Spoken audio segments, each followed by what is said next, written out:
News आपके साथ मैं अभिषेक पांडे। खास बुलेटिन की शुरुआत गुरुग्राम की खबरों से करेंगे, जहां गुरुग्राम में अपराधियों पर नकेल कसने के लिए प्रशासन की तरफ से लगातार कार्यवाहियां की जा रही हैं। शनिवार की सुबह प्रशासन ने गैंगस्टर बिंदर गुज्जर का साम्राज्य ध्वस्त कर दिया। भारी पुलिस बल की मौजूदगी में नगर निगम की टीम ने 4-8 मरला मॉडल टाउन में यह कार्यवाही की है।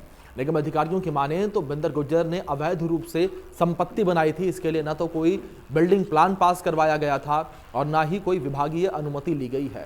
वहीं लोगों का आरोप है कि अधिकारियों ने गलत तरीके से कार्यवाही की है। जिस स्थान पर कार्यवाही की गई है वह गैंगस्टर की संपत्ति नहीं है। हालांकि गैंगस्टर उनका रिश्तेदार अवश्य है, लेकिन संपत्ति का मालिक वह नहीं है। दरअसल जिला प्रशासन शक्ति नगर में एक स्थित संपत्ति पर कार्यवाही करने के लिए नोटिस दिया गया था और निगम अधिकारियों की माने तो यह संपत्ति गैंगस्टर बिंदर गुज्जर की है। उसने अवैध तरीके से संपत्ति बनाई है, जिसे बाद में कार्यवाही की गई है। तो गैंगस्टर बिंदर गुज्जर के भतीजे सागर की माने तो उनके एक नोटिस दिया गया था, जिसके बाद निगम को जवाब भी दिया गया। उसमें बताया गया था कि इस संपत्ति का बिंदर गुज्जर से कोई वास्ता नहीं है। हालांकि वह उनका चाचा जरूर है, लेकिन यह संपत्ति सागर और उसके पिता के नाम पर है। जी, जो भी कार्रवाई की गई है प्रशासन के द्वारा, ये सारी सरासर नाजायज है। इस पे पहले नोटिफिकेशन दी गई है हमें कि ये सरकारी ज़मीन अवैध है, जिस पे हमने डेयरी की हुई है।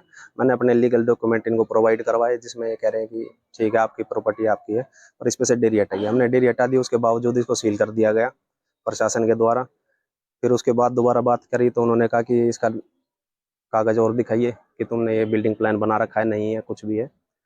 फिर भी उसके बावजूद इन्होंने डिमोलिशन कर दिया है। यहाँ पे जी हमें अनऑथराइज्ड डेयरी की कंप्लेंट मिली थी, तो उसके उपरांत हमने दो नोटिस दिए थे। तो इनकी तरफ से कोई हमारे पास लिखित में जवाब नहीं आया इनका नोटिस का, तो कार्रवाई जॉइंट कमीशन द्वारा कार्रवाई अमल में लाई जा रही है। हमारे जो सब बराबर जो भी इलीगल स्ट्रक्चर होते हैं वो हमें डेमोलिश करने होते हैं।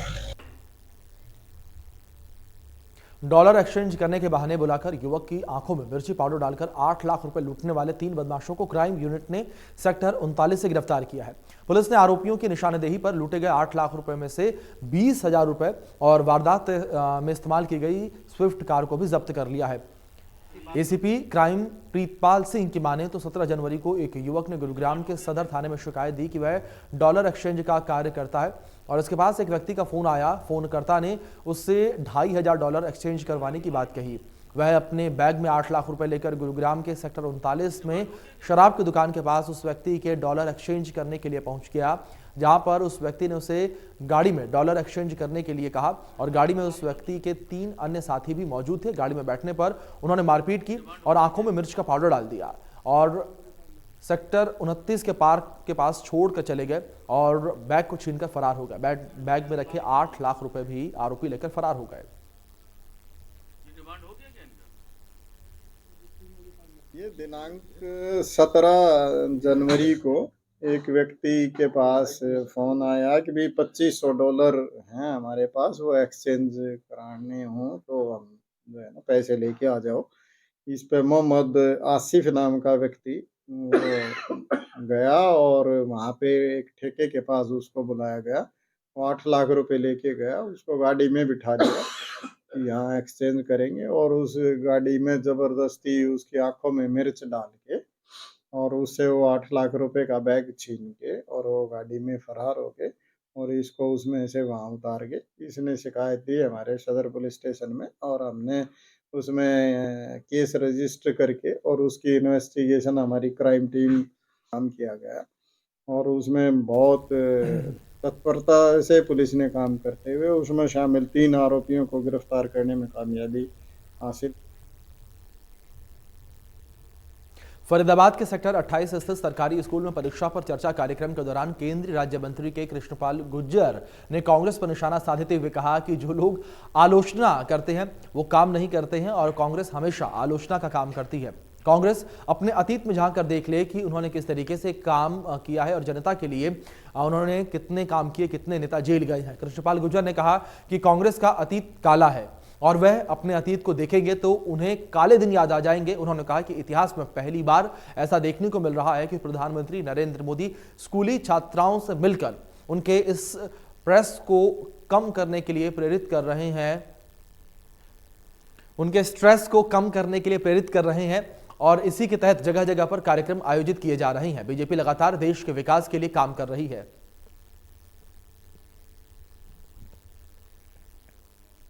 के बारे में देखिए, हमारा मकसद किसी की आलोचना करना नहीं होता। जो आलोचना करते हैं वो काम नहीं करते, जो काम करते हैं वो किसी की आलोचना नहीं करते। कांग्रेस की फितरत रही है आलोचना करना, लेकिन वो अपने काले अतीत को देखें, और काले अतीत को देखेंगे तो उनको अपने दिन याद आ जाएंगे कि उनका अतीत कैसा था। यहाँ वर्तमान निष्कलंक है, निष्कंटक है। आज किस इरादे के साथ देश को आगे बढ़ाया जा रहा है, और उनका अतीत देखिए, भ्रष्टाचार कालिखों से घिरा हुआ अतीत, और आखंड भ्रष्टाचार में डूबा हुआ उनका नेतृत्व, जेलों में जाते हुए उसके मंत्री, जरा उसको भी याद कर लें अपने अतीत को कि उन्होंने देश को क्या दिया।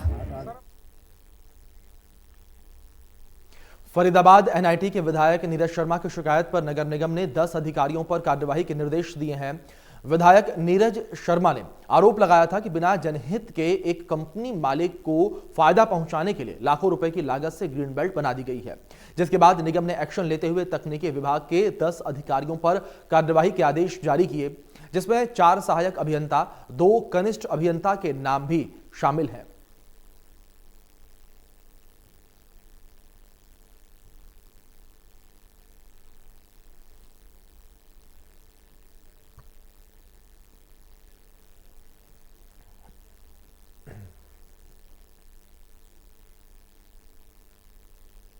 फरीदाबाद में एक्सप्रेसवे पर कट के लिए किसान प्रदर्शन कर रहे हैं। किसानों की मांग को जायज बताते हुए पूर्व मंत्री और जेजेपी के नेता हर्ष कुमार ने किसानों को समर्थन दिया और कहा है कि भिंडकौला में एक्सप्रेसवे पर कट की किसानों की मांग उचित है। इस बारे में उनकी NHAI और HSIIDC और PWD के अधिकारियों से बातचीत भी हुई है। साथ ही उन्होंने बताया कि डिप्टी सीएम दुष्यंत चौटाला ने भी अधिकारियों से बात करके समाधान करने के लिए कहा है। हर्ष कुमार ने कहा है कि कुछ लोग ऐसे हैं जो इस क्षेत्र में जमीन खरीद रहे हैं, उन्हें पता है कि आने वाले दिनों में इस क्षेत्र का विकास होगा और जमीन महंगे दामों पर बिकेगी। उस पंचायत के लोग, प्रतिनिधि पंचायत के दुष्यंत जी से मिले थे चंडीगढ़। इन्होंने उनसे कहा कि आपके इसका समाधान होगा। और आज PWD और HSIDC, वो 2 का मसला है, नेशनल हाईवे और PWD HSIDC 3 का है। वो हम मौके पे जा रहे हैं और जहां वो संभव होगा, जहां सहूलियत होगी, वहां वो कट बन जाएगा। कुछ लोगों ने नहीं, लोगों की तो पता नहीं कितने लोगों ने खरीदी है, लेकिन वह 80% का 90% जमीन बाहर के लोगों ने खरीद रखी है, इंडस्ट्रियलिस्ट ने खरीद रखी है। 100-100, 200 एकड़ जमीनें खरीद रखी हैं, उनका इंटरेस्ट भी। लेकिन क्या उन्हें पता है पहले से कि यहाँ कट बनेगा, इसलिए उन्होंने खरीद ली? कुछ ऐसा मिले हुए कहीं डिपार्टमेंट के अधिकारियों से? हाँ, कुछ भी हो सकता है। मास्टर प्लान देख लेते हैं कहाँ क्या है। 20 साल का मास्टर प्लान जब देखेंगे तो उसमें सारी चीज़ आ जाती है कि भाई यहाँ क्या डेवलपमेंट होगी। मैं उस पंचायत फरीदाबाद के गांव सोतई के लोग डंपिंग साइट का विरोध कर रहे हैं और इस गांव में नगर निगम ने 15 एकड़ जमीन डंपिंग साइट के लिए चिन्हित की है। लोगों का कहना है कि अगर यहां पर कूड़ा डाला गया तो न केवल पर्यावरण को नुकसान होगा बल्कि बीमारी फैलने का भी खतरा बना रहेगा, साथ ही इस इलाके का विकास भी रुक जाएगा।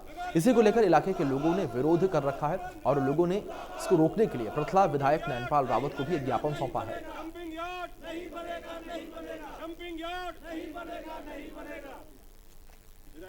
नगर निगम द्वारा गांव सोतई में 15 एकड़ जमीन पर डंपिंग साइट बनाने को लेकर दर्जनों गांवों के लोग विरोध कर रहे हैं और उससे पहले IMT के उद्योगपतियों की तरफ से भी विरोध किया गया है। और आज 1 दर्जन से ज़्यादा गांवों के लोग विधायक नैनपाल रावत के पास पहुंचे हैं और उनसे ज्ञापन देकर यहां डंपिंग साइट न बनाने की मांग कर रहे हैं। और आप देखिए, तमाम लोग नारेबाजी भी करते हुए दिखाई दे रहे हैं, चूँकि नगर निगम के अधिकारियों की तरफ से साइट वहाँ चिन्हित की गई है। एक बार बात भी करेंगे विधायक साहब। 1 दर्जन से ज़्यादा गाँवों के लोग डंपिंग साइट का विरोध कर रहे हैं। गांव सोतई में नगर निगम ने जगह चिन्हित की है, ज्ञापन आपको दिया है, क्या ज्ञापन में मांग है और आपका क्या कहना है? देखिए, क्योंकि जो बंदवाड़ी गांव में डंपिंग यार्ड बना हुआ था उस पर ऑब्जेक्शन आया और वहाँ से जो ना एनजीटी की वजह से उसको वहाँ से शिफ्ट करना है। तो शिफ्ट करने के लिए हमारे जो अधिकारियों ने एक ऐसी जगह को चिन्हित किया है जहाँ पर चारों तरफ बसावट है, आईएमटी का एरिया लगता है, और आर जोन में जो हमारा रेजिडेंशियल जोन है उसमें इस डंपिंग यार्ड को बनाने का कोई निर्णय लिया। तो मैं नहीं समझता क्योंकि ये उचित निर्णय है अधिकारियों द्वारा लिया गया है। तो इसके विषय में माननीय मुख्यमंत्री मनोहर लाल जी से, क्योंकि माननीय मुख्यमंत्री मनोहर लाल जी किसी भी आमजन को किसी तरह की हानि पहुंचाने का काम नहीं करते। उनके लिए हरियाणा के हरियाणवी के तर्ज पर हर व्यक्ति को जो सुविधाएं, मूलभूत सुविधाएं वो देना जानते हैं और देना चाहते हैं। तो इसलिए मैं नहीं समझता कि ये डंपिंग यार्ड के लिए यहाँ पर कोई जो जगह है वो उचित है, और निश्चित तौर पर माननीय मुख्यमंत्री महोदय से बात करके इसको यहाँ से शिफ्ट किया जाएगा। क्या लगता है निगम के अधिकारियों का ये फेलियर है? इससे पहले मिर्जापुर के बराबर में सिही की ज़मीन पर इसको बनाया जाना था, वहाँ जब विरोध हुआ फिर वहाँ रोक दिया गया। अब सोतई गाँव में चूँकि निगम ने ले लिया, अब एक बार यहाँ जगह को चिन्हित कर रहे हैं। देखिए, एक्चुअली बहुत दूर दूर तक बसावट हो चुकी हैं, खाली एरिया बहुत कम बचा है। ऐसा ही एक मामला मेरे फिरोजपुर गांव में, मेरी पिछला विधानसभा का जो नगर पालिका पलवल में पड़ता है, और वहां पर भी इन्होंने डंपिंग यार्ड बना करके उसमें कूड़ा डालना शुरू किया। बड़ी मुश्किल से उसको हमने मिलजुल करके वहां से बंद कराया है, और अभी सूखा कूड़ा उसमें थोड़ा बहुत आता है। तो ये कूड़ा आने से यहाँ जो रेजिडेंशियल एरिया है, यहाँ लोगों के रहने लायक जगह नहीं रह जाएगी। तो यहाँ पर ये किसी सूरत में भी बनाया नहीं जाएगा और बर्दाश्त भी नहीं किया जाएगा। इसलिए निश्चित तौर पर इसको जो है ना हर हाल में यहाँ से दूसरी जगह शिफ्ट किया जाएगा, जहाँ इसकी प्रॉपर जगह होगी, जहाँ खाली जगह होगी, जहाँ आमजन को, जनमानस को नुकसान ना हो, ऐसी जगह पर इसको शिफ्ट कराया जाएगा। बिल्कुल, ये तमाम लोग पहुंचे हैं, क्यों विरोध कर रहे हैं लगातार? क्या विरोध है आपका? क्योंकि कूड़ा तो कहीं ना कहीं डालना ही है निगम को। ये सर एक तरफ तो सरकार ने स्मार्ट सिटी घोषित किया है इसको, फरीदाबाद को, और ये बीच रेजिडेंस में जहाँ पर इंडियन ऑयल है, बहुत बड़ी कंपनी है, आईएमटी है, और रेजिडेंस पूरा एरिया है, तो यहाँ पर ये नहीं होना चाहिए। कहीं ऐसी उचित जगह पे जैसे विधायक जी ने कहा है वहाँ पर डाला जाना चाहिए। लगता है क्षेत्र का विकास भी रुक जाएगा, पर्यावरण को नुकसान होगा। बिल्कुल, बहुत ज़्यादा नुकसान होगा, हमारा वाटर लेवल नीचे हो जाएगा। सारी फर्टिलाइज ज़मीन है यहाँ पर, सारी उपजाऊ ज़मीन है, वाटर लेवल खराब हो जाएगा। तो हम सरकार के साथ हैं, पर तो ऐसी जगह पर डालें जहाँ किसी को भी नुकसान ना हो। देखिए, ये तमाम लोग हैं, करीब 1 दर्जन से ज़्यादा गाँवों के लोग इकट्ठा हुए हैं, और आश्वासन विधायक नैनपाल रावत की तरफ से तमाम ग्रामीणों को मिला है कि यहाँ डंपिंग साइट नहीं बनने दी जाएगी। उसके लिए कहीं दूसरी जगह अधिकारियों से कहा जाएगा कि जगह चिन्हित करें। फरीदाबाद से देवेंद्र कौशिक, इंडिया न्यूज। बसंत पंचमी की तैयारियों को लेकर बाजार में माता सरस्वती की मूर्तियां सजनी शुरू हो चुकी हैं। फरीदाबाद में भी मूर्तियों का बाजार है, जहां पर बसंत पंचमी को लेकर मूर्तियां बनने लगी हैं। बसंत पंचमी पर माता सरस्वती की मूर्ति की अच्छी बिक्री होती है, और उसी को लेकर कलाकार अब अलग अलग रंगों में माता सरस्वती की मूर्तियां बना रहे हैं। मूर्ति बनाने वाले कलाकार पूनम की माने तो बसंत पंचमी के त्यौहार को लेकर बाजार में सरस्वती हैं, और सरस्वती की पूजा के लिए मूर्ति भी बिकती है। इन दिनों मूर्ति पूजा का कारोबार उनका बहुत अच्छा चल रहा है। सही है, और सही है, अपनी माता की मूर्ति है, खरीदारी भी सही है, और सजावट भी अच्छी तरह से हो रही है। इसमें सब कुछ सही हो रहा है। 4 के 5 दिन तो लग जाते हैं मूर्ति बनाने में। उसे बनाओ, करो, फिर उसे अलग अलग कलर सजाओ, एक कलर सूखने के बाद दूसरा कलर, मतलब सुबह से शाम तक हमारा टाइम अंदर बनाने में निकल जाता है। इस मारी हम मूर्ति में ही करते हैं। यही है खरीद। चलिए, फिलहाल बुलेटिन में इतना है। तमाम अपडेट्स के लिए आप बने रहे इंडिया न्यूज के साथ। धन्यवाद।